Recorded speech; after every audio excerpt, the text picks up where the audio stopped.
Good evening, everyone. Can I get everyone's attention, please? Now, I'm going to just be honest with the whole entire audience. You cannot give me a mic.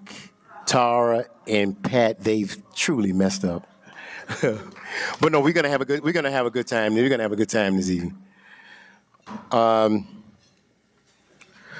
I would like to thank you for joining us for this evening at the Renaissance Collaborative 30th anniversary, Putting People First annual benefit event. I'd like to introduce myself. My name is Marcus Evans. I'm the Director of Diversity and Community Engagement for UJAMA. We've been around, we're celebrating our 20th anniversary. We're located here in the city of Chicago and also in Atlanta. Did you hear that, Powers and Sons, UJAMA Construction?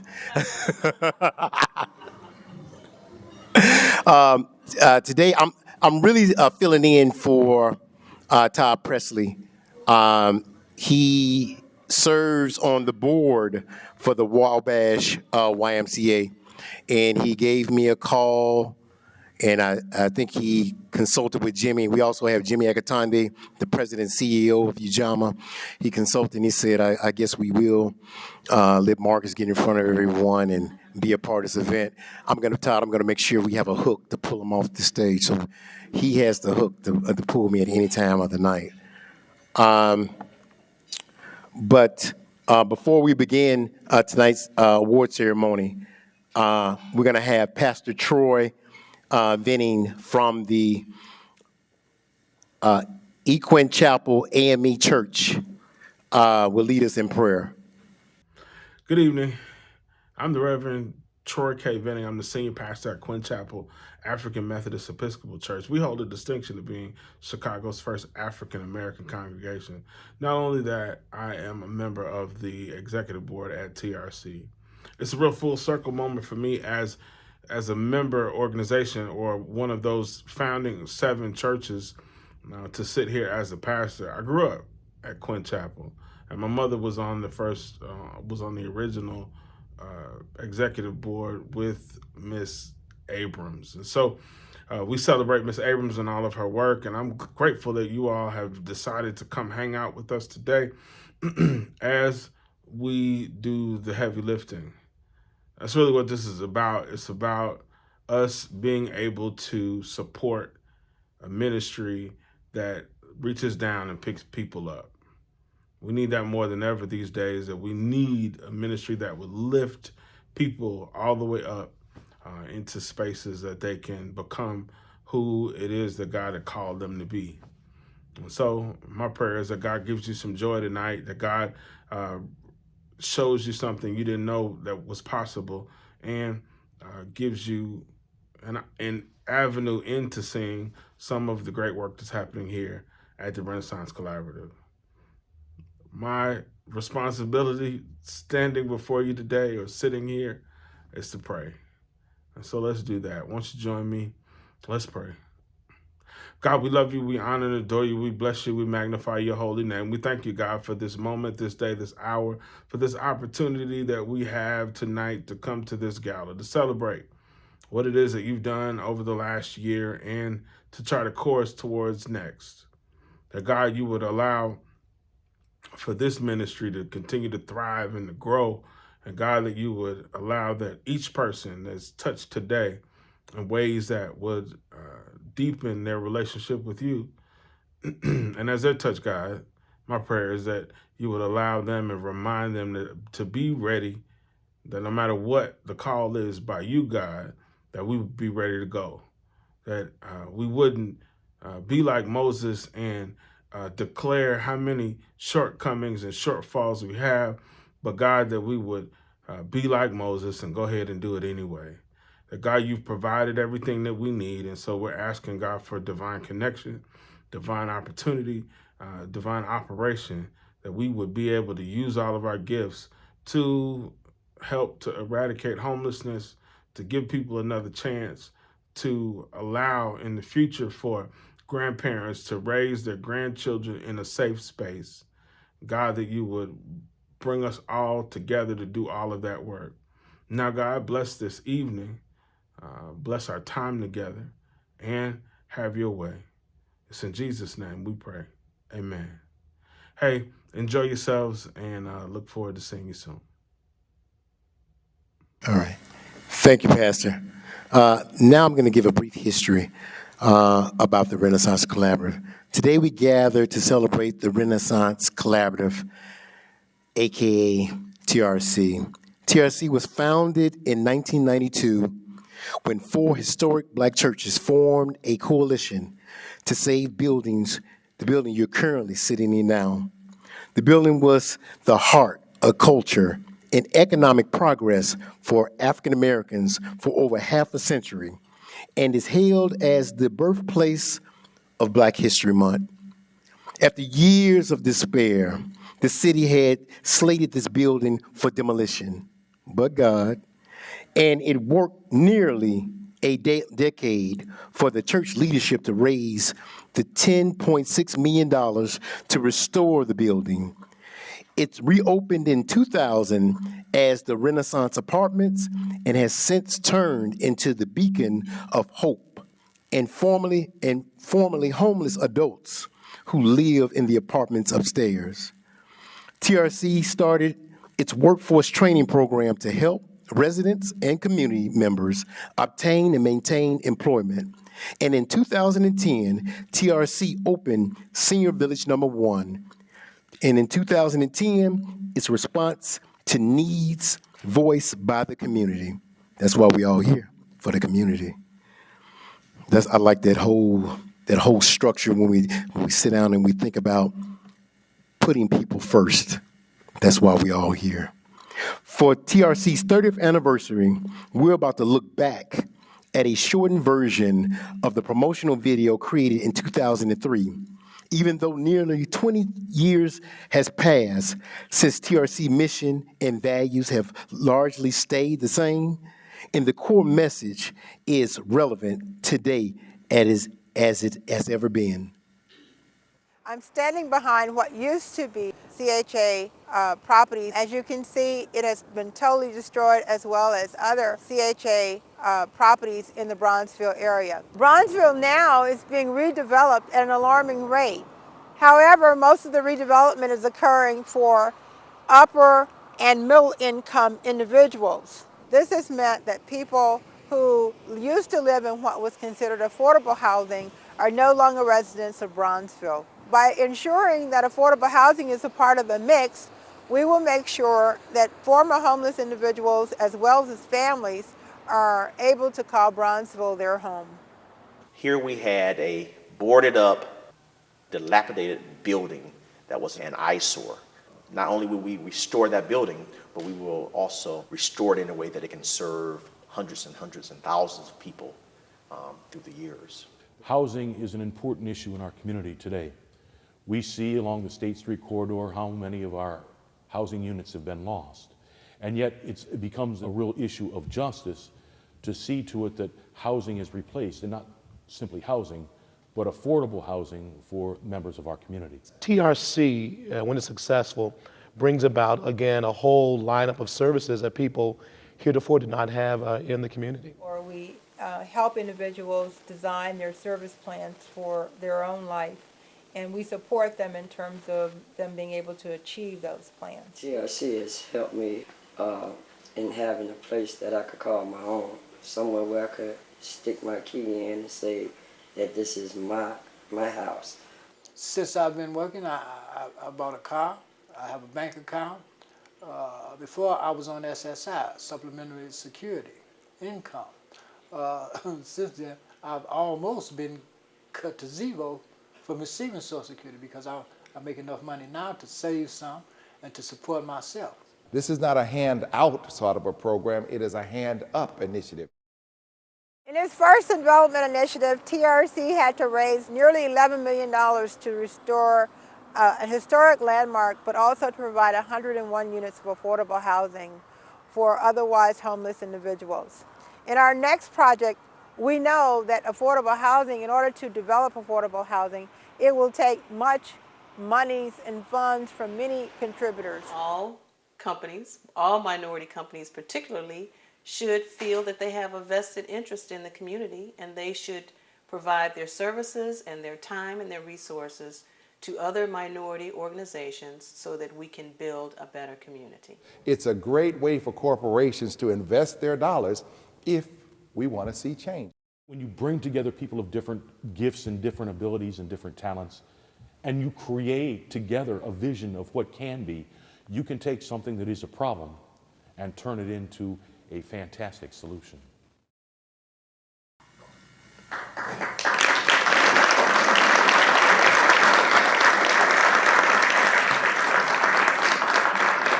I thought Pat was going to leave me up here by myself. Come on.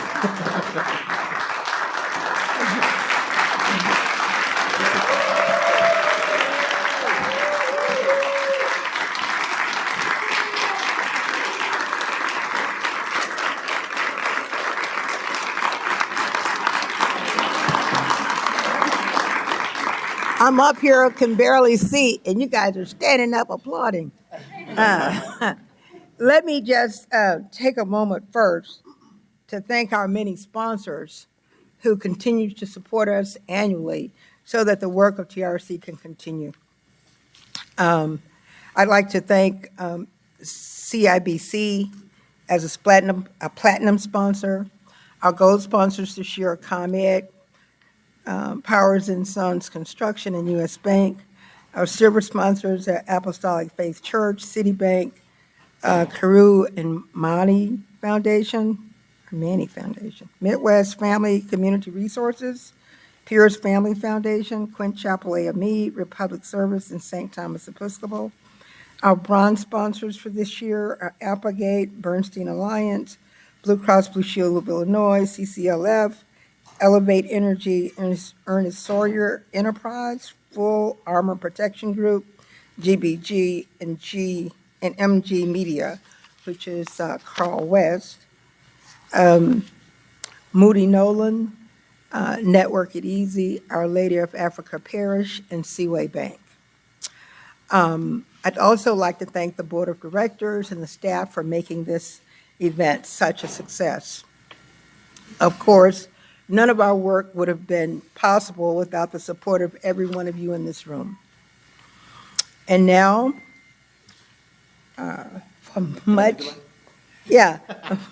much delayed but anticipated award celebration, I'm going to turn the mic back over. Were you going to talk about the video? Oh, let me not talk about the video. But, you know, when I was looking at that video, it brought back memories. You know, that was like 20 years ago, and I remember standing on that windy, vacant lot. I had no idea that it would be played this year because it was a long time ago, but it talked about the vision of the sponsoring pastors for this community. And I've also said to people that what people mostly admired about Bronzeville back in the day, that you hear people talking about the love of Bronzeville, was the diversity that existed in Bronzeville, because it was that diversity that created community. The rich and poor was required to live within a certain boundary because of redlining. So it didn't matter that you had money, didn't have money. If you were a person of color, you were restricted to a geographical area.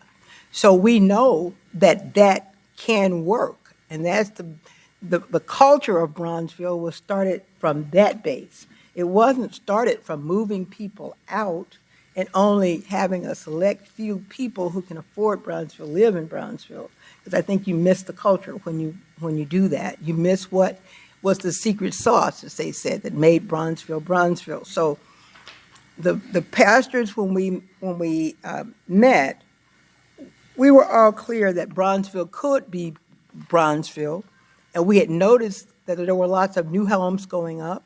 We'd also noticed that there were a lot of new homes, or old homes, that's being torn down. So when I was standing on that corner that day, it was all about what will Bronzeville become, you know, and that's up to each of us in this room tonight.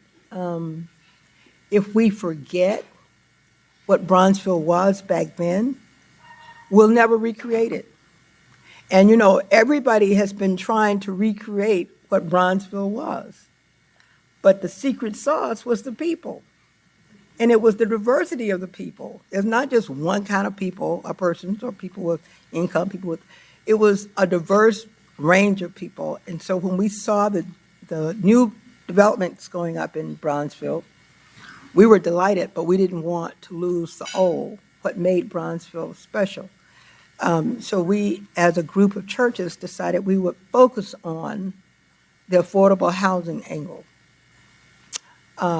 I'm happy that Renault is here because he's working with us on our intergenerational project, which we hope will include seniors raising dependents, seniors who are orphans. You know, at a certain age, you lose all your family and your friends, and you may be the only person left. So we want to make sure the quality of life for our seniors remain there, regardless whether they're by themselves or you know, and still living independently, but that they have a family and a community who cares about them. And I just told somebody today, the biggest thing that we are missing in this society is really harnessing the energies of our senior community. And they could be so helpful in terms of making sure Johnny comes home and does his homework, as opposed to Johnny's in the street acting a fool. So there are so many things that I think seniors really start to feel, and I guess I can relate to this now that I'm a senior. People put you out to pasture. Like you don't have any good ideas. You know, your ideas are old. Well, sometimes old is not bad. And sometimes old can influence new. And that's when you get the best of both worlds. So we're saying, you know, before seniors were never segregated from. When you got to a certain age, you went to live with grandma, or grandma came to live with you all, or whatever. But this new age, we sort of separate seniors out. And the seniors that we've been serving have told us that. They feel that sense of being set aside, like you're being put out to pasture like a racehorse. You know, once you're out in the pasture, nobody thinks about you as having a track record from years back. You know, you're just put out to pasture. So we want to recreate that same area of what Bronzeville used to be. We want to create that notion of appreciating the values and the culture that our seniors provide for us. So, you know, all of those things I think are very important. I also want to acknowledge the chef. I hope you guys ate your food today. But I want to bring the chef forward because I think she wants to give some attributes to the culinary students who prepared the food.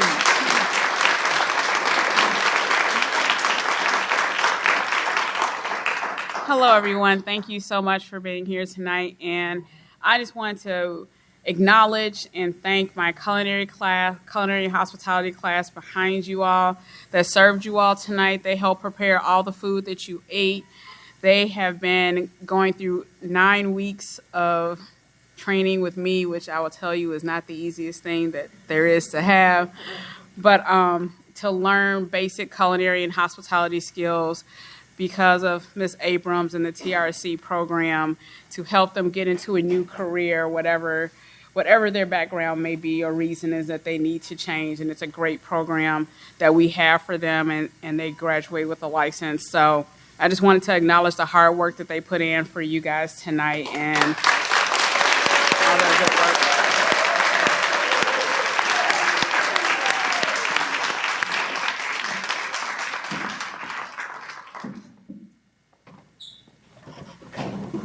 Pat, thank you. Before we move forward, I'm breaking script a little bit. I'd like to acknowledge Alderman Pat Dowell. She's sitting over at my table right about now.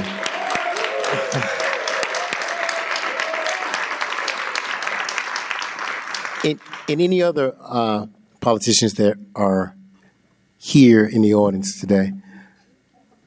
If not, Alderman Dowell, we appreciate you. We've seen the development of this area. We have seen it.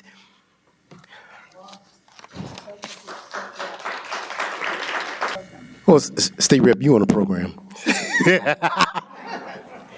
We're going to let you get acknowledged a little later.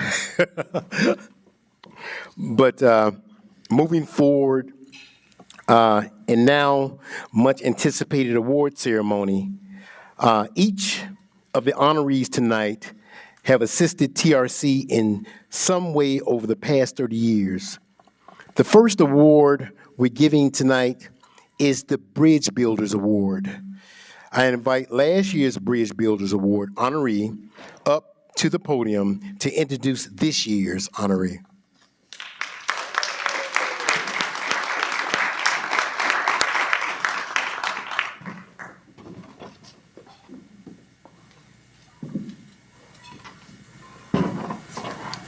Good evening, everybody. Thank you so much for coming out tonight. I have the distinct honor of introducing my friend Heather Parrish as the recipient of the Bridge Builders Award.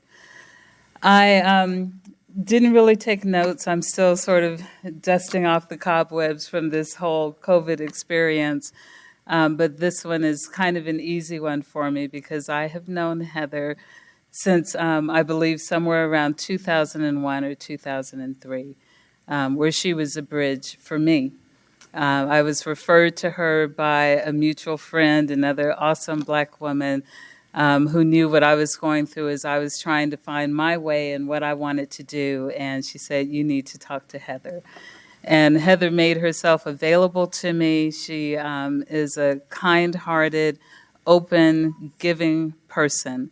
And she inspired me as I embarked on my own journey to try to figure out the ways that I could contribute to community.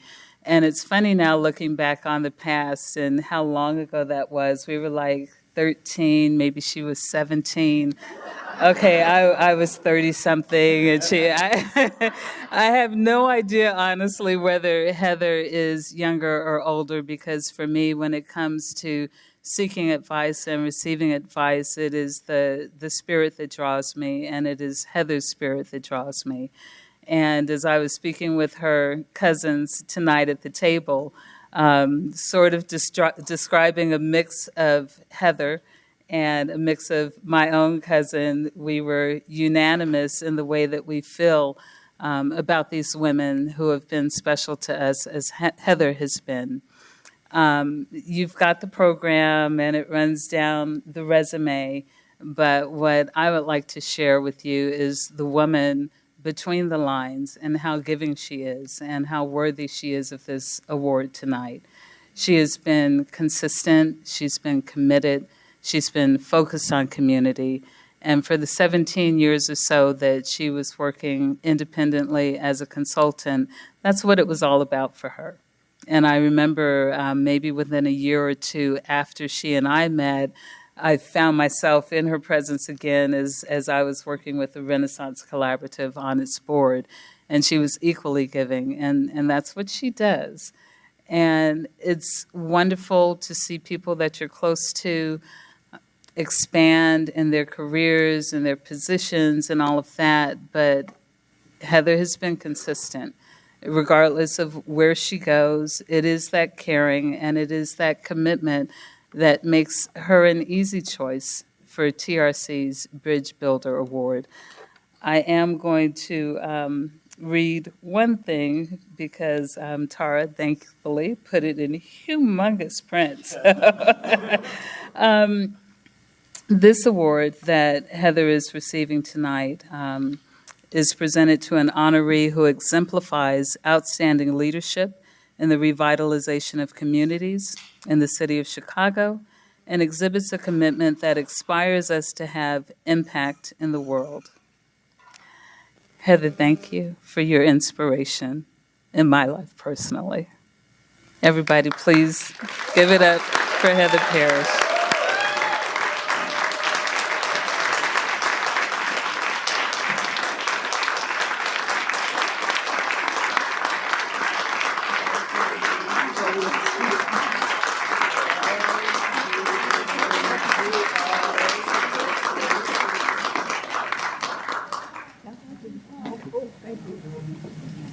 I'm not used to wearing heels. We've been in the COVID era, so I haven't been wearing my heels for a minute. Okay, I'm trying not to be full here. So luckily, I'm not like Stephanie. I have notes, so you have to forgive me. So first, I want to thank the Creator, Divine Mother Energy that guides this multiverse that we live in, and without whom my existence would not be possible. All praises to my ancestors and my parents, Ama Loretta Fox and William Henry Parrish Jr., who gave birth to me and raised me with strong values tied to faith, service, and resilience, and love for our people. And I stand on all of their shoulders. Stephanie, thank you for that very generous and kind introduction. And you just did that like off the top of your head. It's really been an honor to follow in your footsteps because you were the last bridge builder who was awarded last year. We did meet in the late 90s, early 2000s, you're right. And I have to tell you, I was pleasantly surprised when the Renaissance Collaborative asked me to come and help facilitate their very first strategic plan. And I walk in the room and there's Stephanie. She's the vice president of the board and co-chairing the strategic planning committee with Dan Duster, who's sitting right next to her. And fond memories that I have of working with you both and with Pat and the board. During that time, that video was really, really telling about what Bronzeville was 20 years ago. And at the time, TRC had actually just went through a name change. The year before, they were still the Wabash Y Renaissance Collaborative. They changed their name to the Renaissance Collaborative because they said, our work is not done. They said, what are we going to do next?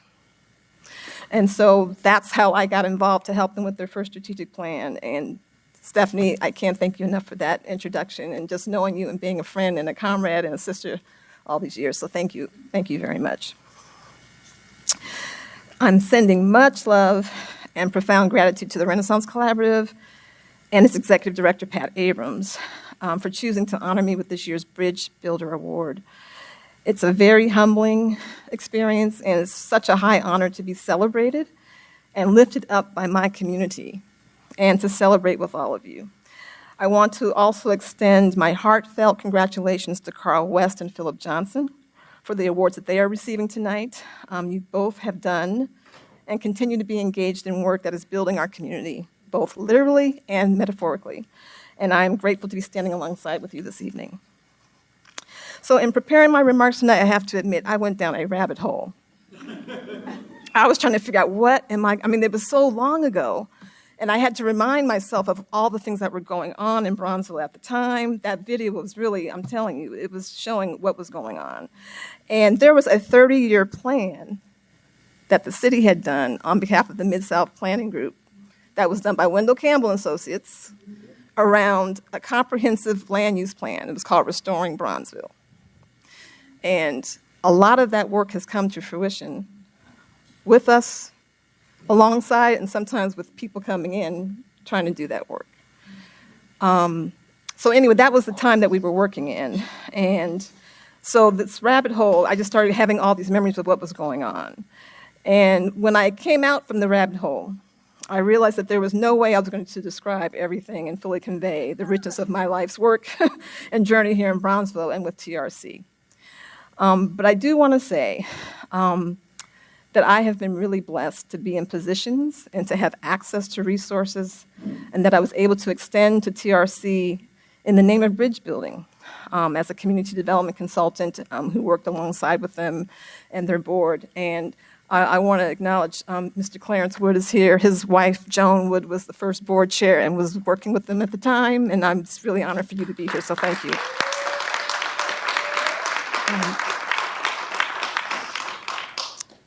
And then after so that strategic plan was from 2002 to 2003.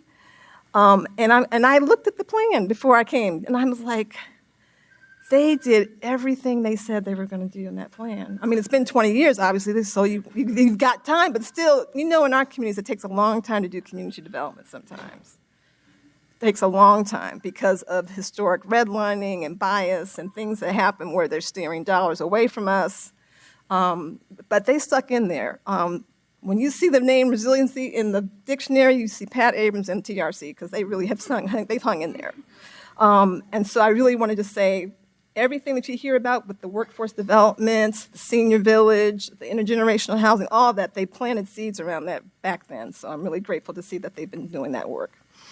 Now, I built another bridge to them when I went to work for the Pierce Family Foundation, and that was in 2013. And I want to acknowledge my colleagues who are here with the Pierce and Cordelia Imani Foundations. They are sponsors tonight, and thank you very much for being here and supporting them.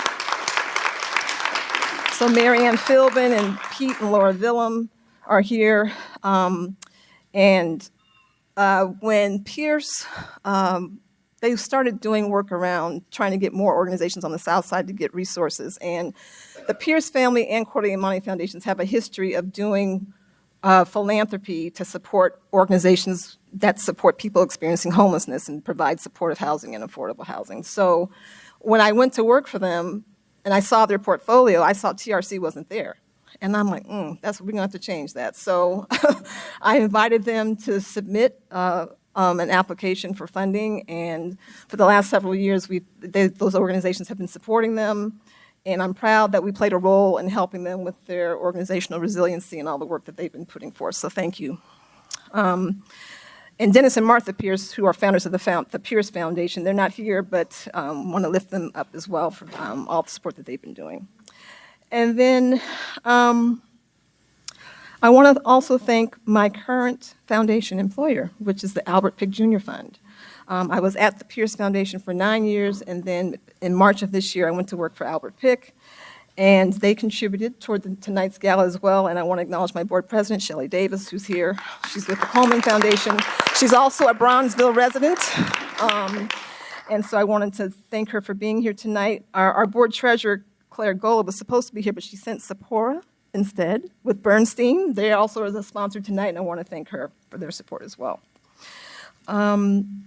While in the rabbit hole, I watched last year's gala, and so my remarks tonight are also going to build on the theme that last year's awardee, LaShawn Saw Jackson, lifted up, which is Ubuntu. It's a word that comes from the Zulu tradition, and it translates to humanity. I am because you are. And I may be TRC's Bridge Builder honoree this year, but there are so many people and family in my life, special guests of mine who are present today, along with countless others who aren't here physically, but they're here with us in spirit. And they have truly been instrumental in who I have grown to become, both personally and professionally. And it's because of the bridges that many of you built toward me and bridges we built together that I'm here in this moment of recognition. And it's I am because you are, and I am because we are. So thank you to everyone for your well wishes and donations toward tonight's event. I feel like this is an Academy Awards moment, though, so I got to name a few people. Okay. If I had more time, I would tell a story about everybody who came here tonight to be with me to celebrate. But I want to give some personal shout-outs briefly to Michelle Morales, Demetra Teshuras, Sherry Allen Reeves, Linda Green, Christine Kowalski, her daughter Hannah, Lisa and Ken Fobbs. Thank you all for being here. It is in times of crisis and celebration in my life that you've all consistently shown up, and I can't thank you enough.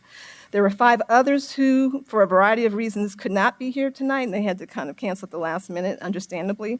But I want to give some shout-outs to Teresa Prim, Cadiz Cisse, Debbie Resnick, Carmen Prieto, and Regina McGraw for sending me your love and support. And it's because of these women that I am who I am professionally. And Teresa Prim in particular, I got to shout her out because she's been the development consultant working with the intergenerational project that's named after Pat Abrams in partnership with Homes, so I want to make sure that we lift her up as well. There are 3 people, though, in the room that I do want to recognize a little further. One is Dan Duster.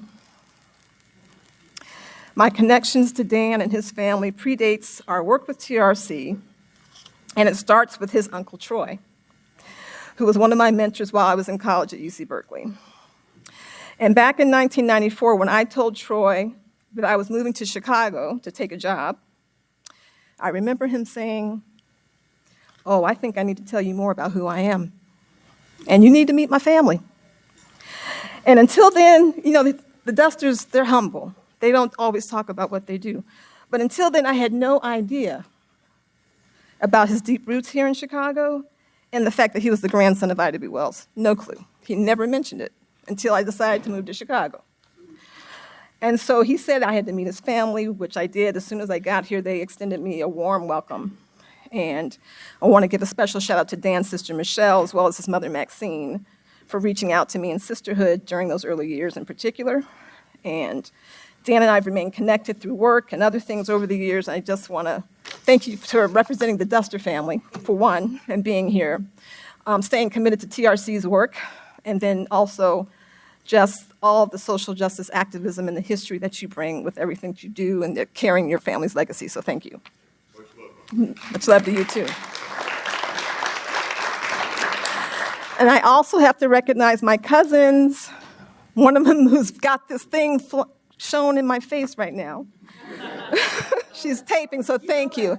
I know. So my cousins Lauren and Nicholas Burton are here. And I want to underscore how this award from TRC really represents a full circle moment for me. Before I do that, though, I have to shout out to other people. I owe a debt of gratitude to my dear friend Susan Motley, who's here with her partner Brian Johnson. They've been like family to me. And Alderwoman Pat Dow for introducing me to the community of Bronzeville and the work of the Mid-South Planning and Development Commission. It was in 1996. I had been laid off from the job that I moved here to take after a year and a half. And Susan was a program officer at the MacArthur Foundation. And she said, I've got a grantee who may need some help from you. They're trying to start this community development finance vehicle to help finance all of the work that has to happen because of this Restoring Bronzeville plan they've got going on. And she introduced me to who was Pat Dow Sarasoli at the time, but she's now Alderman Pat Dow. And Pat took a chance on me. She hired me. I became their economic development consultant, did all this work for them. And it wasn't until 2 years into my work here in this community that I learned from my cousins that we have roots here in Bronzeville. I had no idea. I knew they were in Chicago. They were kind of all spread out now, but I had no idea.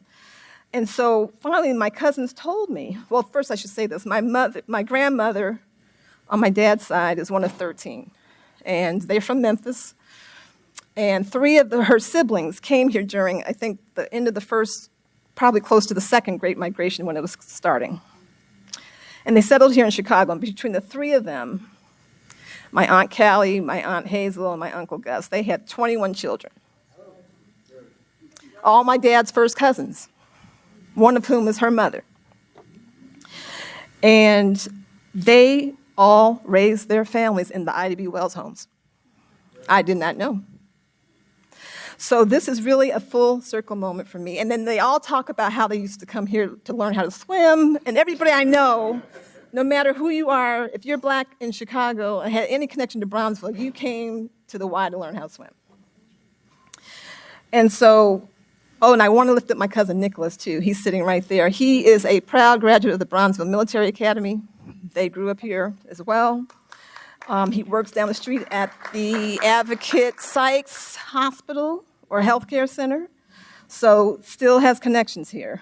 And they opened their arms to me as well. I'm a native Californian, so I came here 28 years ago, and I can't thank them enough for their endless and unconditional love and support. So I got to end. I'm way over time, but my heart is full being in this space.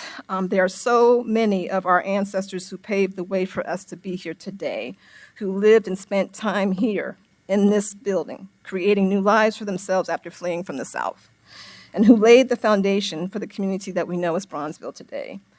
If these walls could talk, I just can't imagine, This building was central to our civic life and played a vital role in welcoming and orienting black men to Chicago initially and providing the support services and job training that they needed to get on their feet. And at the time, this was one of the only places that would let them live here because we know it was restricted. So to think that we could have lost this building to demolition, there was a fast-track demolition that the city was doing 30 years ago that was destroying a lot of our properties here. And luckily, folks stepped up to save a lot of these buildings, and the 4 churches who had the vision to step up and start what is now the Renaissance Collaborative. I just have to thank you from the bottom of my heart for saving this building. It continues to serve as a vital role for people experiencing homelessness and just bringing in a belonging and a sense of community for us.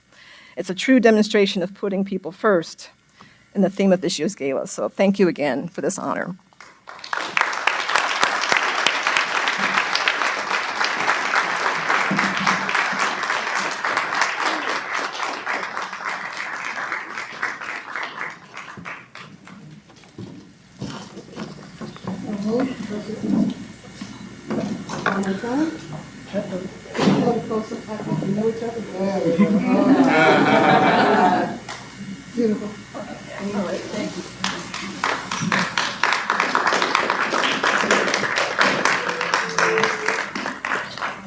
Heather, thank you and congratulations.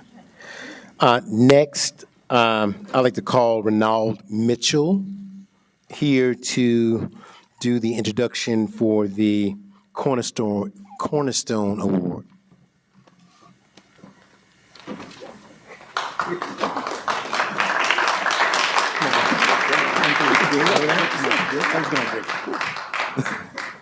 Good evening, everyone. Let me pull this up a little bit.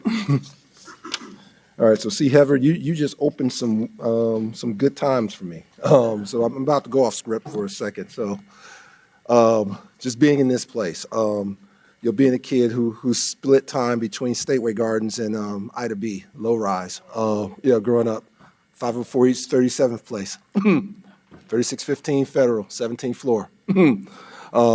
Who spent my first from kindergarten through 6th grade right there at Benjamin Wright Raymond. So this is truly a full circle moment, for me. And so that aside from the guy that I'm about to celebrate, this is really, really, really full circle for me. So, but before we get into that, word from our sponsors. So I got to read the notes from Tara. And I have to take these off to read because with these on, I can see all of you. With these, but I can't read any of this. But with these off, I can read this, but can't see any of you. So if you see me doing this all night long, you understand why. The Cornerstone Award was established to honor an individual or a group deeply rooted in working to enhance the lives and people in the community that they work and live. The honoree is an individual who is enthusiastic in engaging with people, representing all walks of life, is committed to and inspires all to be agents of social impact, and embodies the essence of the Renaissance Collaborative's work and the spirit of our leaders, staff, and families.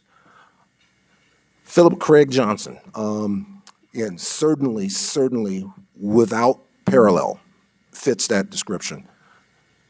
I'm going to do another detour, and I'm going to actually put some of you to work, at least your mental, your thinking caps on for a moment. I'm going to run off a few numbers for you, and those of you who with really, really good memories, hopefully you remember them. I'm going to come back to them later, in this presentation, and hopefully at that point they'll make some sense. So the first number, 800,000. The second number, 120,000. The third number, 2,480. Fourth number, 8,000. Last number, 140. So I'll come back to that. Like I said, I'll make that make some sense and put it in context momentarily. But my first encounter with Philip Craig Johnson actually was about 35 years ago. It's scary to say that, kind of dating myself. I was a student, architecture student at the time at Howard University. Best school in America. Ooh, HU, you know. There you go. And when I first met Phil, it was actually during a presentation for a student design competition that the National Organization of Minority Architects was sponsoring. And so, I remember it vividly. I was actually quite enamored with myself and quite enamored with my work product. And I think we all were as 19 and 20-year-olds, but had the privilege, didn't know it then, but had the privilege of presenting my work to Phil Johnson. And so, as we all did. And so that evening, quite memorable, Phil proceeded to rip each and every one of our design concepts to shreds.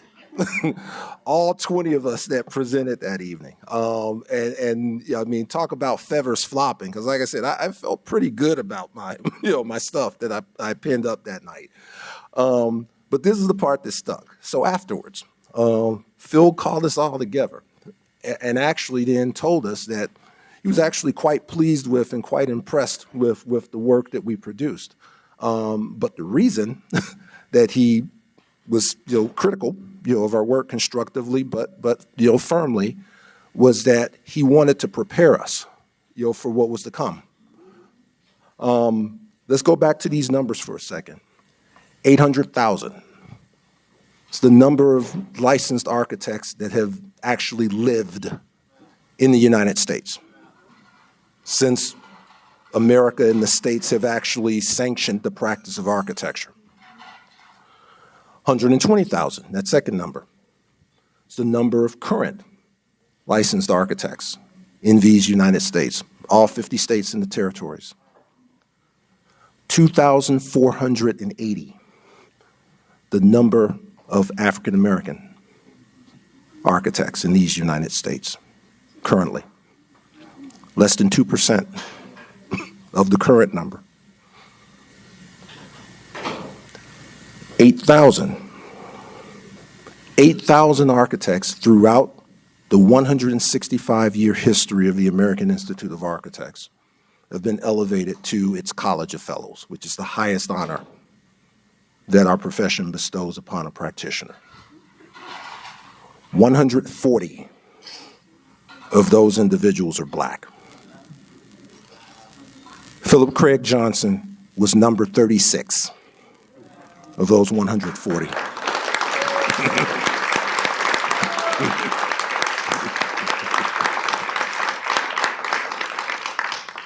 Phil has used his time, his God-given talent, and his platform to really transform the community that we live in. It's evident in the work. His thumbprint is all over this city, and particularly the south side of Chicago.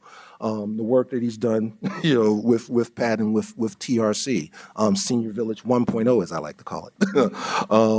But even prior to that, just the envisioning and the master planning, of that, and countless other, projects not fully devoted to, but mostly focused on community building and affordable housing. You're really redressing and addressing a desperate need, one that continues to be a desperate need in our community. But aside from that, Phil served as a mentor to countless young Black boys and girls like myself, who we count him, and we affectionately, and again, and Heather mentioned, Wendell Campbell. When Wendell passed away, Wendell passed the baton of Dean of African American Architects in Chicago to Phil Johnson, and that's a mantle that he wears, to this day. And so I'm privileged and honored to consider Phil my dean, in the practice of the profession. And just to kind of bring this full circle, why this is such a potent and emotional moment for me. Phil was right there waiting for me last year, welcoming me into the AIA's College of Fellows in the class of 2021.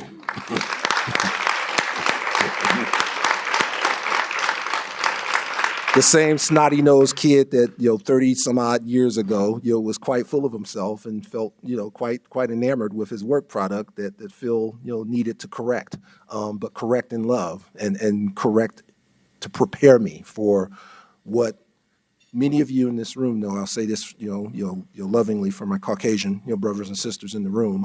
Architecture is a profession that's not always been hospitable to people that look like me and look like us. And so Phil made it his goal and his mission to basically prepare, Black boys and Black girls like me for the realities that they would face, but by the same token, to build us up, not just to tear us down, but to build us up and ready us, for the vital work that we had to do ahead. And so, Miss Abrams, and she is Miss Abrams, by the way. None of this senior stuff. She's Miss Abrams because we revere her for the work that she's done and the work that she will do and continue to do. But Miss Abrams, I'm so pleased that you offered me and extended me this opportunity to honor Phil in this way. And so, Philip Craig Johnson, the Dean of Black Architects, is the 2022 recipient of the Cornerstone Award. And so, let's put our hands together for him.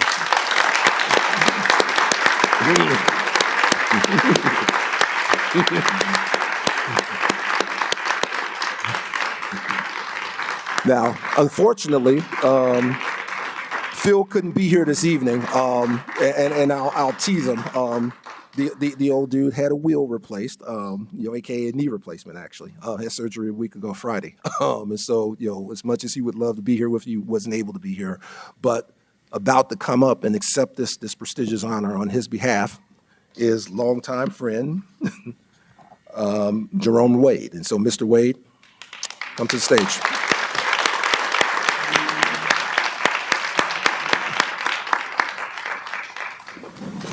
Well, I didn't know it'd be all this. Phil asked me to come, and he asked me to receive his award. I thought I would just get a plaque and walk away. But I've learned so much listening to things that Phil has done, even though most of the time I was there also and took it for granted. I wasn't in school with him.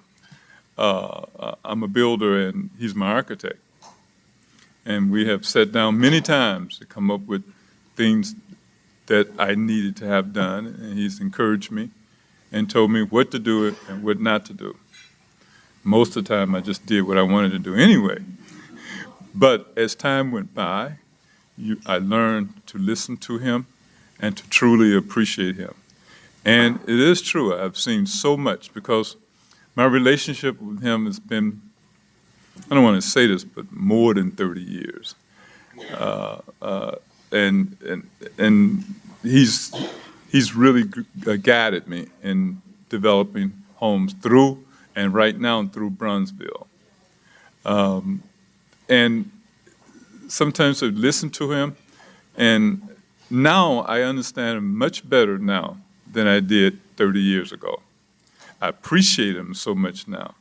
As a matter of fact, I had a construction company, and he suggested that I put in a bid to help the senior citizen building on Calumet. And it's ironic that we all worked together on this one, because Powers and Son was the general construction on that building. So we worked together in this community, and I truly, truly appreciate him. And I feel privileged to be able to come here and receive his award. Yes, he had knee surgery, and he asked me to come.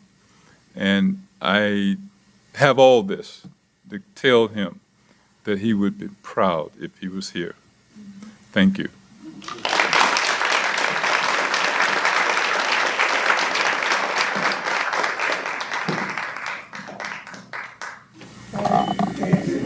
I knew I felt so much a leading spirit, a great spirit with everyone in this room, and me just listening to the speeches and looking around the room. You just know it's just a lot of greatness, and I love to be around greatness.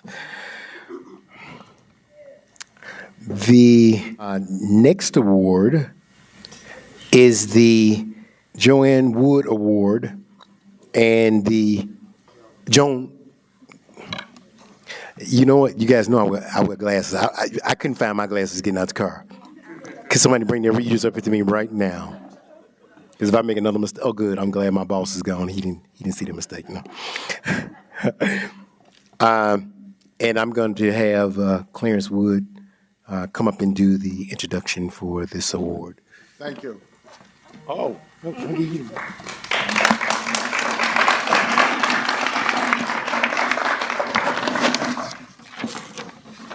I would really try to act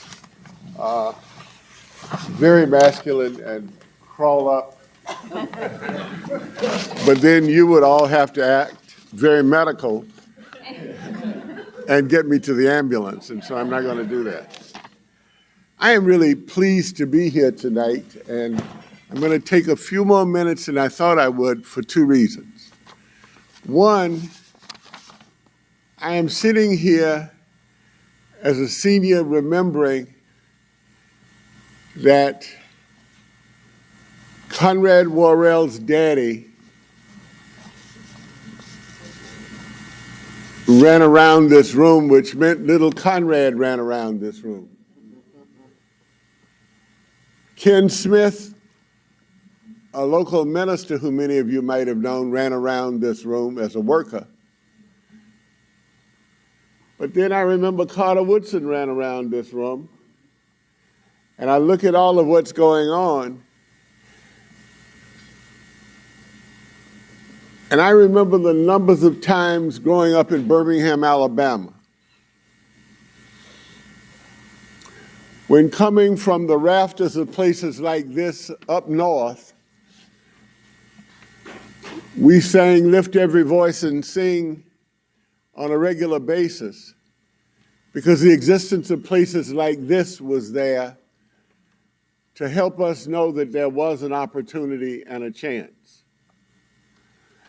Now, I said I was from Birmingham, which means if Pat tries to escape and at any time in her life move back to Alabama, I want her to know that I have a few acres up the road. And she has been dibbling and dabbling in my life for now almost 30 years. And so I'm not going to let her get away. I remember the days Pat and my late wife, Joan, would come in the basement and count the money. It was almost in a brown paper bag. And they were building the Renaissance Collaborative. Now let me quickly tell you something about Joan before I say the things I want to say about Carl.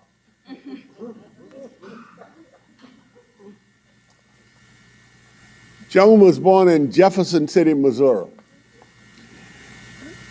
Her father was a professor at Lincoln University.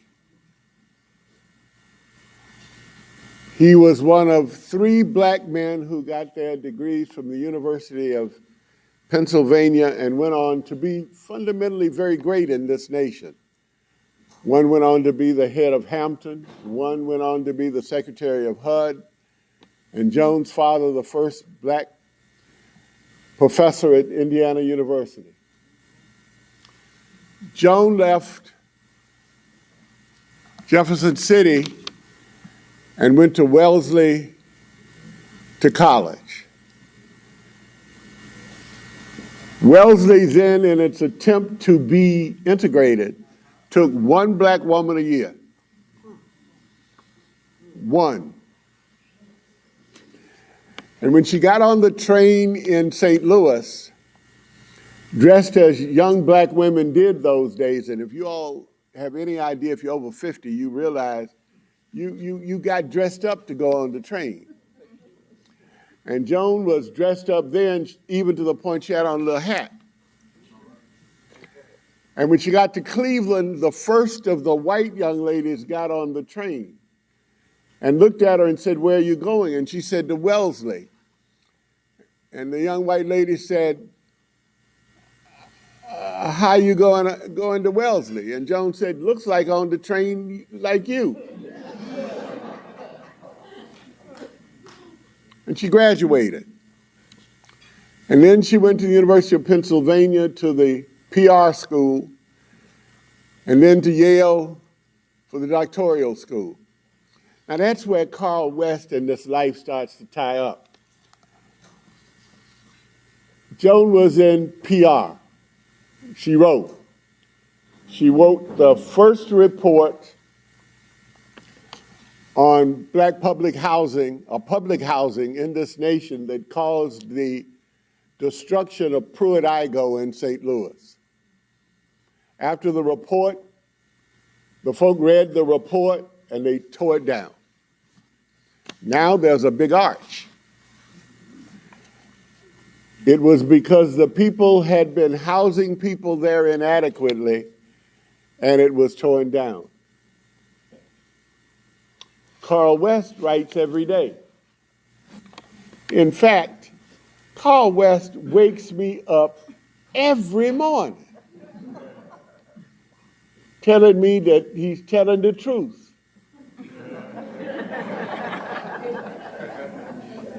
And at 6 o'clock in the morning, you don't care whether it's the truth or not.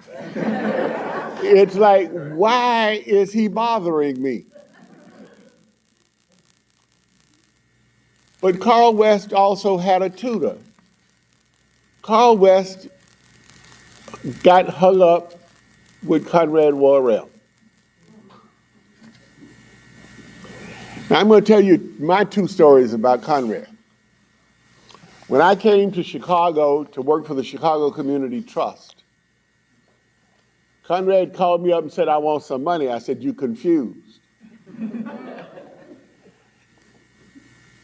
I work for the Chicago Community Trust. This is not my money. If it were my money, I'd take the money and I'd stop working for the Chicago Community Trust.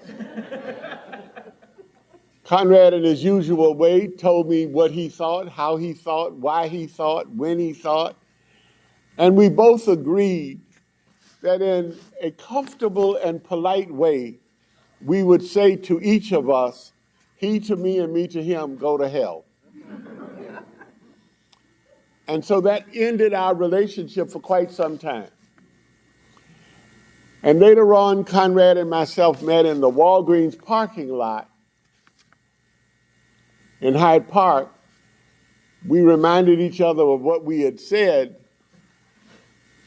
and then we shook hands and started to work together. It shows two things.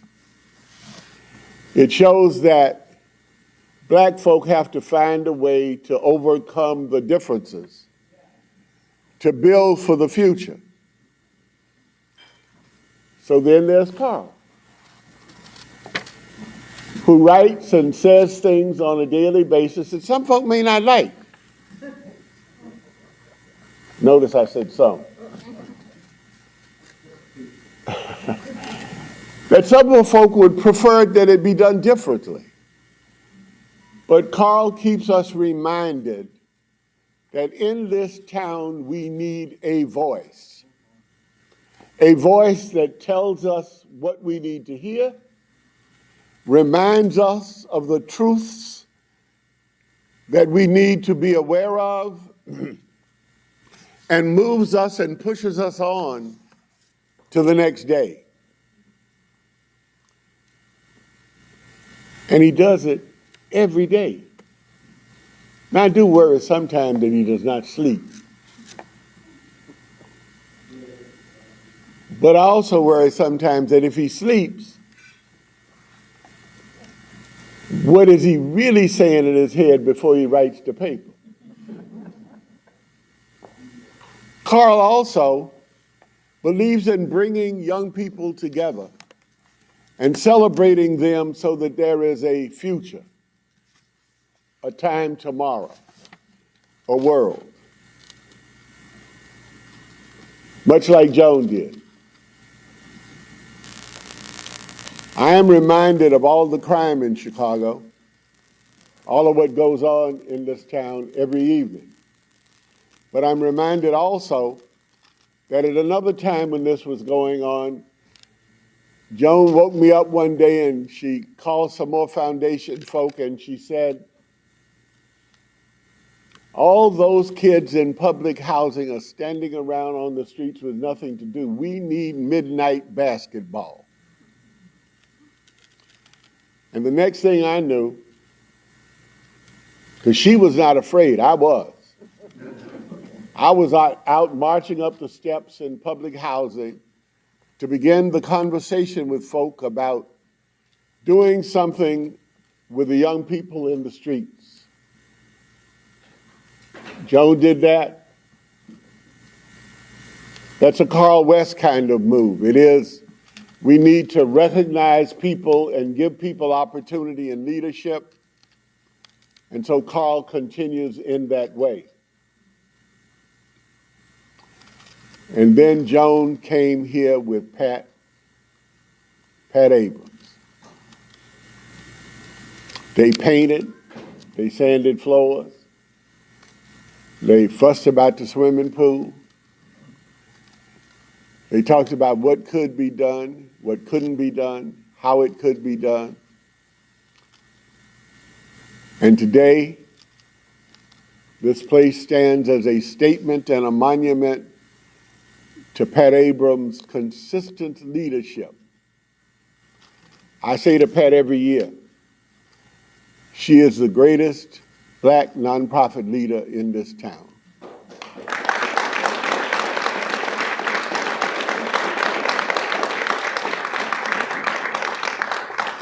I get up every morning and I read Carl West. He plods, he pushes, he says the things that need to be said.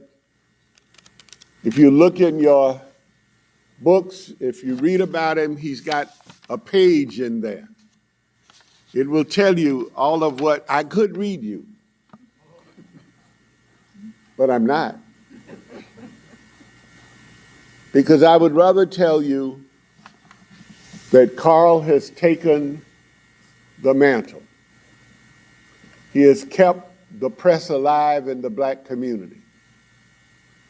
He has made us aware of issues that are critical and tells us the stories on a daily basis. He introduces us to people. He lets us know what's going on.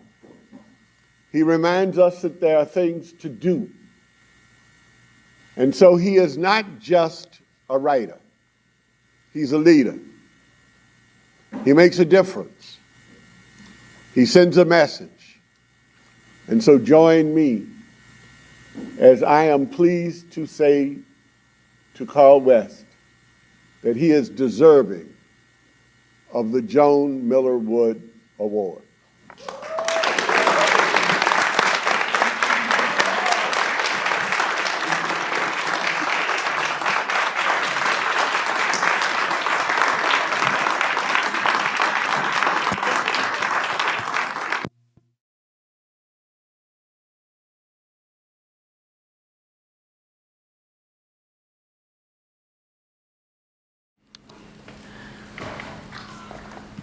There are times when you have to think about your life's promise and what that looks like. Again, I was fortunate enough to have some mentors who opened up my possibilities to my promise, and I have never stopped attempting to satisfy their need for me to win. That's the reason why winning was always an option and losing was not, because I had so many people that poured into me, took the time, they did it aggressively, they did it angrily, they did it probably reluctantly a lot of times, because I would be at their door waiting for them to come out, because again, I wanted to be still, and I wanted to learn what they knew. Mr. Bill Garth, ain't that right? Yes, sir. Mad Hatter. Henry English, again, Conrad. I have, the list is vast, but those three, and definitely Clarence, were at the top of that list of men who I could always go to. And I said something to Clarence recently. One day I found myself looking to be at somebody's door to continue my learning curve. And I realized that the men who I had relied on were all gone. Conrad, Henry English, Bill Garth. And so I was just standing by a door and no one was coming out. And I said to myself, wait a minute, now, that don't feel right. I got too much to learn and much more to do. So I said, I need to go find me some more men to stand at their door and women. And I bumped into Clarence and I said, I need to be at your door. I got things, I'm conflicted. I got things I need to talk about and get off, and I need some more guidance. And he said to me, of course, which I knew he would, call me anytime, Carl. I haven't yet. I've been suppressing all this stuff, but when you get to that phone, when you see that call come through, you better put all your schedules to the side, because you got to give me at least 2 hours at the door. Trying to get the whole damn load. I'm not gonna dump it all on you, but you're gonna get enough. But I know that in your gift that you will have the right answers for me. Because that's what I do when I go to these men's, that I did at these men's doors. I was looking for answers. And so, I want to definitely thank, in this time of giving thanks, I want to thank my God, the one who has carried me through this whole journey. Because if I had to walk it on my own,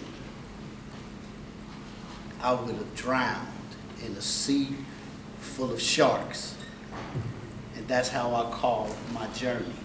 Swimming in the dark, deep sea. And early on being lost and couldn't find my way. And the sharks was just always hovering around. And I'm still trying to figure that out, Clarence. Why they never ate me. They nicked me, I got the scars to prove it, but they never ate me.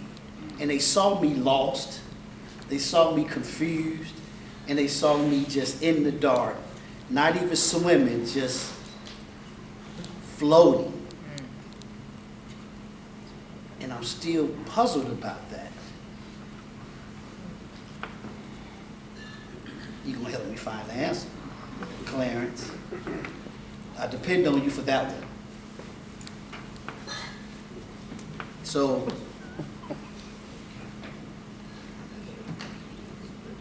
I'm just thankful. I mean, I'm a guy who, I modeled my life on this notion of being free. Being free to do, being free to say. And I knew that if I wanted to do that and continue doing it, I had to do it in a certain kind of way. And I had to observe the things and people. Again, always looking to learn, always trying to capture the essence of other people that I can learn from. I say I'm like a pot of gumbo. Just people who have poured in me and stirred me, and now I take that pot and I try to feed others. As Clarence stated, young people that I'm involved with, even adults in my own peer group. Some of them, a lot of them need some stirring.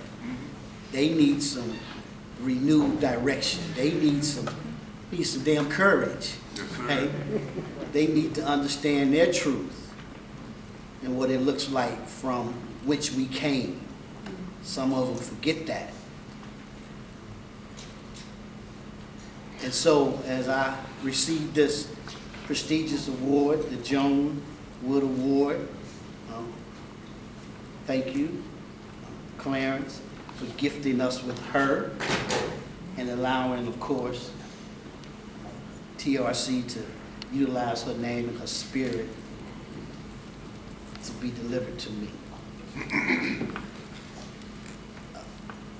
So, with that being said, let me close out by saying thank everybody for coming, being a part of this. This is going to be one of the memorable occasions that I would have encountered in this, 10th month of the year. I'm going to give a shout out to my buddy over there too. What's up? What's up, State Rep? My man. That's right. I'm not a fan of, he probably know if he didn't know, I'm not a fan of politicians. Right? But I'm a fan of people. The title means nothing to me. But all that your honor and all that mess, I ain't hearing all that. Because some of them ain't worthy of that title. That brother right there is a good man. He has a good heart, and his title fits him, State Rep. Soon to be something else, and we'll see how that works out. So on that note, again, everybody, thank you for coming. Again, my table of collectives. Y'all always, y'all just clap for me.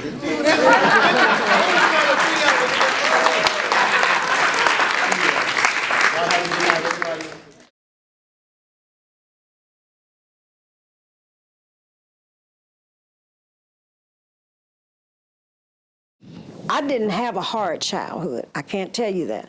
Can't tell you I was molested or raped or anything. The problems that I had, I caused myself because I was nosy and wanted to know what was going on out in the street, and I wanted to hang with the in crowd because I had a grandmother that raised me. One thing she impressed was school and education. No, but you couldn't tell me because I knew everything. So the hard time that I had becoming involved in drugs, and now mind you, and a lot of people don't understand, I worked every day for institutions and the city,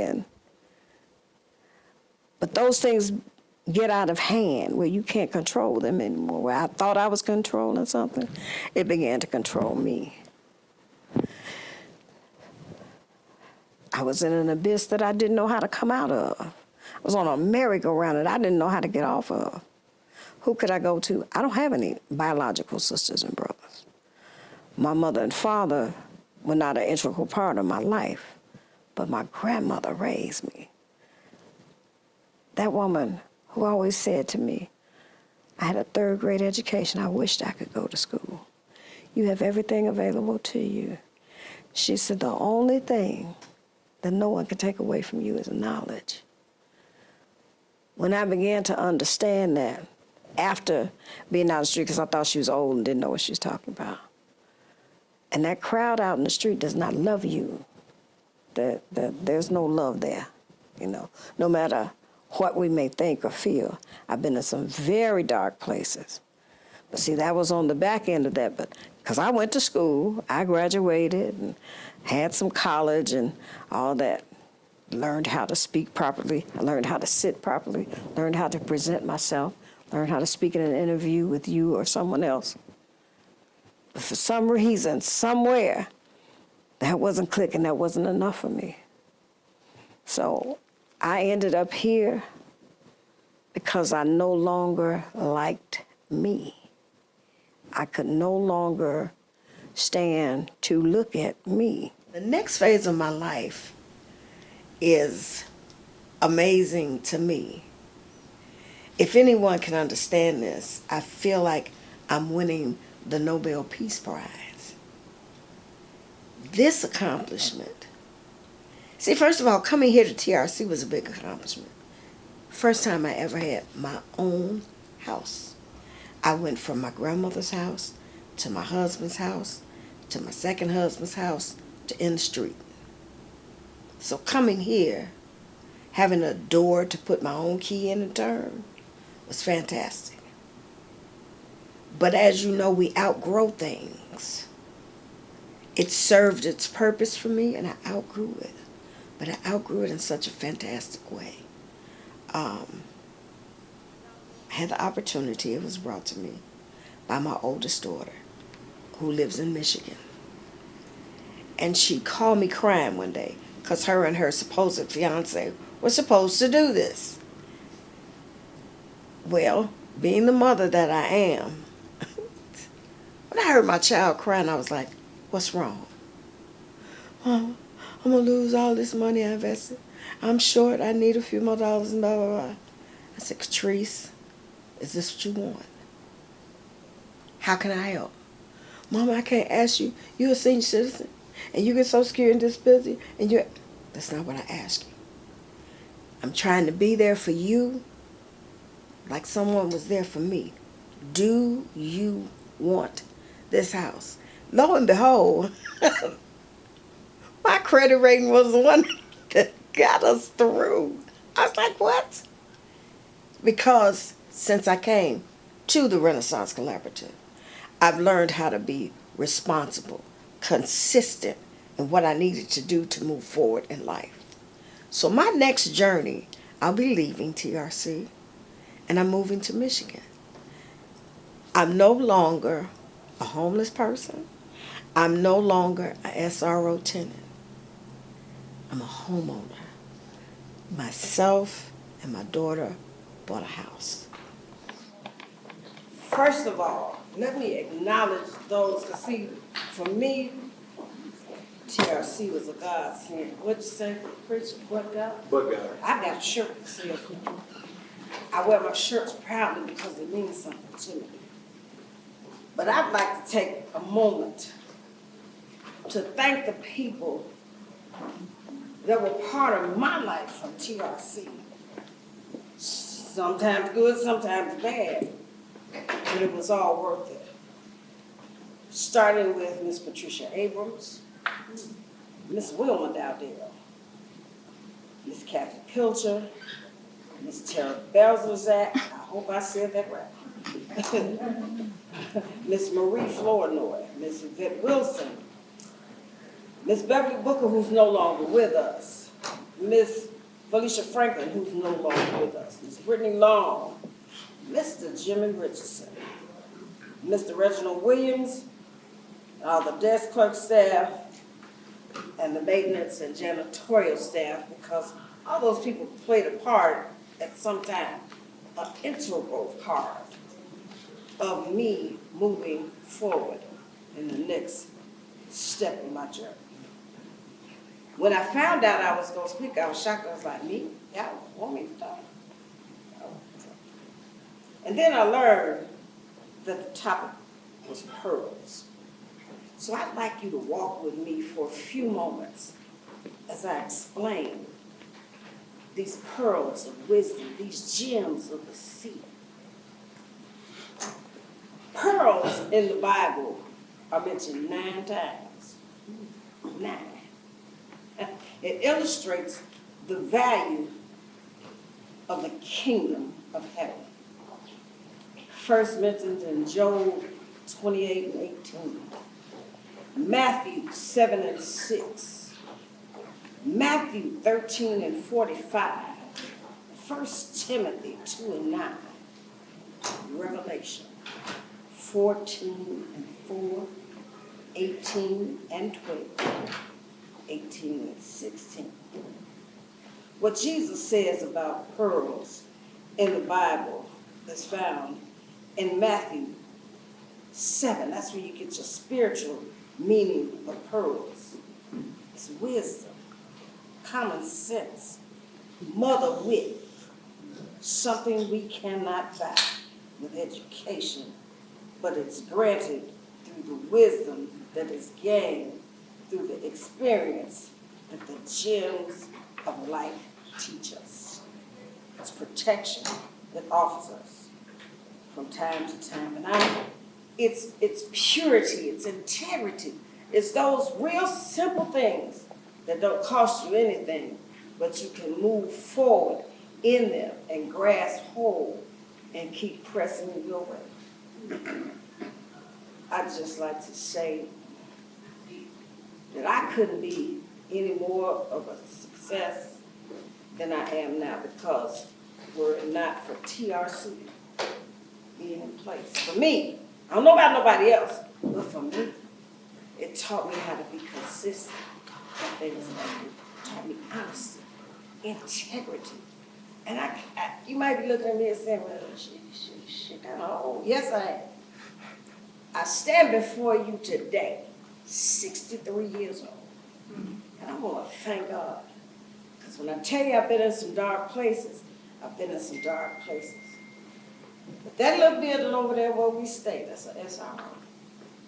But that little lady in that front office, and them people up there on the second floor, if you invest the time, they're there for you. They have the wisdom. When I called those names, they all sitting around in here. Where y'all at? Stand up, please. Everybody's name I call. Kathy. What Miss Richardson name? What Miss Will? Where Marie? All y'all, don't get shy now. Y'all listen to everybody. I want everybody to give them a round of applause.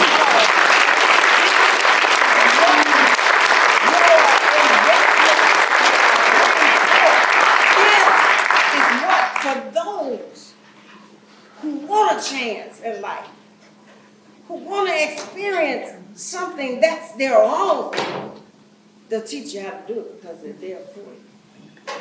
I'm not going to hold you hostage any longer. I'd like to thank you for listening to me, my stories, and me letting you know